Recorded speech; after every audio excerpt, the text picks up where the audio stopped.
Hey guys, it's Blair, your Wednesday vlogger, and this week we are doing thyroid-friendly recipes. Woohoo! Cooking edition. As I've said before, I honestly don't make any changes to my diet because of my thyroid, so this week was a little bit interesting for me. But I decided I would just show you one of my favorite easy recipes that I love to make for various parties or banquets or whatever. It's just a really easy thing to make. And they are called Blondies. Blondies. Oh my gosh, could I get any more American? Basically what they are brownies, but blonde. So they're like a brown sugar based brownie with butterscotch chips, or chocolate chips if you want, but I like it with butterscotch. So yeah, let me take you upstairs to my kitchen and let's get started. To make this delicious dessert, first we need to get all the ingredients together. This includes optional butterscotch or chocolate morsels, vanilla extract, baking powder, 3/4 cup unsalted butter, which is also the same as 1½ sticks,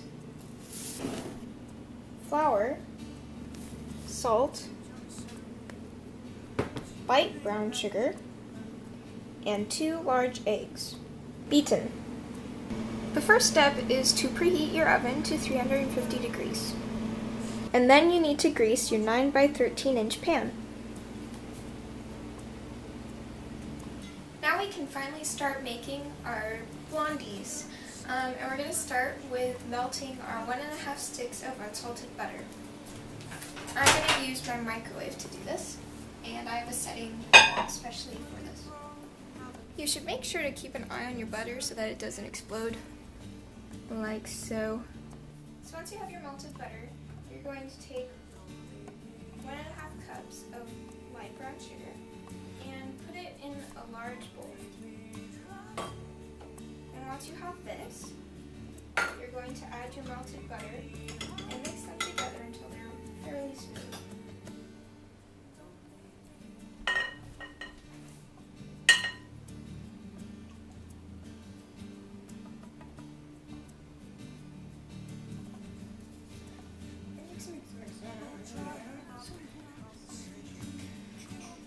So when you're done mixing your brown sugar and butter, it should look something like this. Now we're going to take our 2 beaten eggs and add a little bit of vanilla to them, for about 3/4 of a teaspoon of vanilla extract. And then at this point, if your brown sugar and butter mixture is room temperature, you can add this and beat them together. And so now I've added the eggs and vanilla into my brown sugar and butter, and now what I'm going to do is beat them together until they're fairly smooth again. So once you beat them together, they should look something like this. And then in a medium bowl, we're going to whisk together 2 1/4 cup flour. Itchy. Me. And a little bit of. And make sure to clean up while you're doing this at the end of all of your cooking. It's really easy to clean up and you don't have to work super duper. And yes, I did just say super duper. And to your flour, you're going to add 1½ teaspoons of baking powder, not soda. Make sure it's baking powder. And then the last thing that we're going to add into our dry mixture is 1/4 teaspoons salt. This must be fairly thyroid gentle. I mean, it only has a little bit of salt in it. I don't know. Then once you have all those ingredients in your medium bowl, you take a whisk and whisk it until you can't really tell if it's all whisked together because they're all white. But yeah, just make it look light and fluffy and make sure there's no spots of a different shade of white. So something like this is pretty good. And then you take your dry flour mixture and put it into the wet mixture from before. have this, we can mix this together until we, again, have another smooth mixture. Be careful with this part because it can get kind of messy and the flour can get everywhere. Oh, like that. Hermione, clean up the flour. Luckily my dog likes it. This is my dog. She's adorable. Hermione! Oh, what's that? Oh, it's a camera. And once you mix them together, it should look somewhat like this. And this is the point where you can either stop here or add in your optional chocolate chips. And I really like to put butterscotch chips in this, so I'm going to do that. Now it says to put in about half a cup of these, but I usually just put them in until it looks good. Oh, it smells so good. Here, smell. So with this, I just kind of cover the top. Smell like that. And then you want to mix that in as well. Alright, so that should be pretty good. And then once you have the batter, you can put it into your 9 by 13 inch pan that you've greased from earlier. This part is kind of difficult if you are by yourself, but it is doable. We can do it.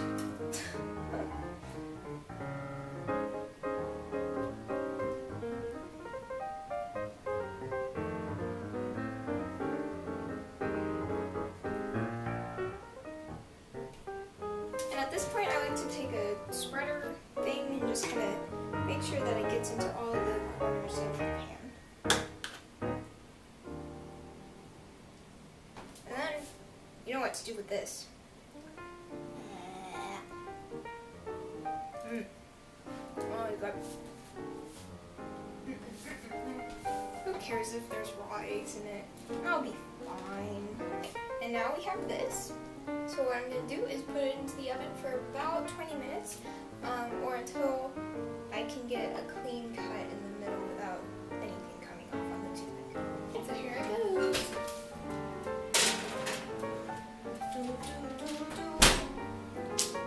Our timer. And then we wait. And we wait.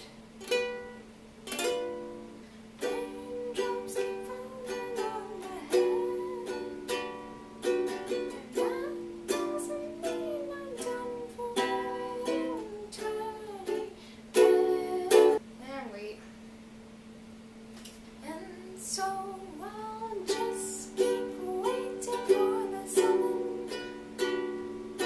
to be done with my blondies. Yes, I want them in my mouth now. And then they just kept saying it forever just because this was on and it's because on and like that. So people started singing it, not knowing what it was, and then they just kept singing it forever just because. Alright, and now that the 20 minutes have passed, you can check and see if it's ready to come out of the oven. That's looking pretty good, actually. So now what you do, without burning yourself, pull this out and stick this down in the center and see if it comes out. And for me it has. So that means that this is ready to come out of the oven. And look at that. It's looking pretty good. So this is what your blondies should look like when they are finished. What you do after this is cut them into little squares. But I don't have time to do that for you guys, so yeah, this is the finished product. I hope you like your delicious blondies. And I'll see you guys next week. Bye. Ah!